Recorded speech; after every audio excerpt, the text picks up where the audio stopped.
Well, di 2 anos, di nos bachelor de OGM, Organizations, Governance and Management, nos ating tarefa para executar proyecto para EVAC. Anto, den quadra de essay, nos junta com FCCA para fazer proyecto de, junto com a Rubadut. Anto, maneira por mira, nosso proyecto está consistir de bus stop shelter. O proyecto chama Watapana de Esperança, com o pensamento de que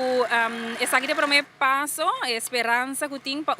futuro brilhante. Então, nós temos a ideia para promover sustentabilidade, para nós fazer uso de paleta, então material reciclar, para realizar o projeto aqui mais low budget que possível, considerando que é algo que é sponsor de Oranje Funds. Então, nós temos que atender nos mesmos certo budget. Maneira como nós decidir o projeto, nós tomamos a decisão.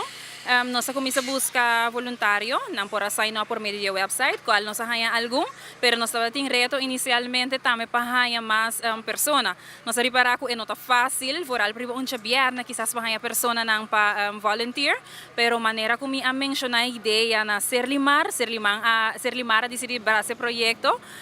de viaja, não avisa não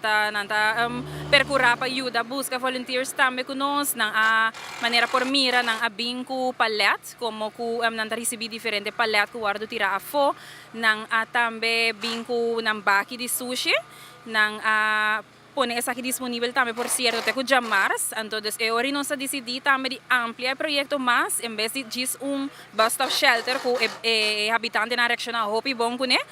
também passe mini limpeza net dentro da área que é menori habitante na área também por aproveitar com baki grande se remartei venda artículo na foco não tem para decorar então assim nós está assim algo mais para a comunidade apesar que não está planeado pero considerando a quantidade de gente que nós haya nos diu why not.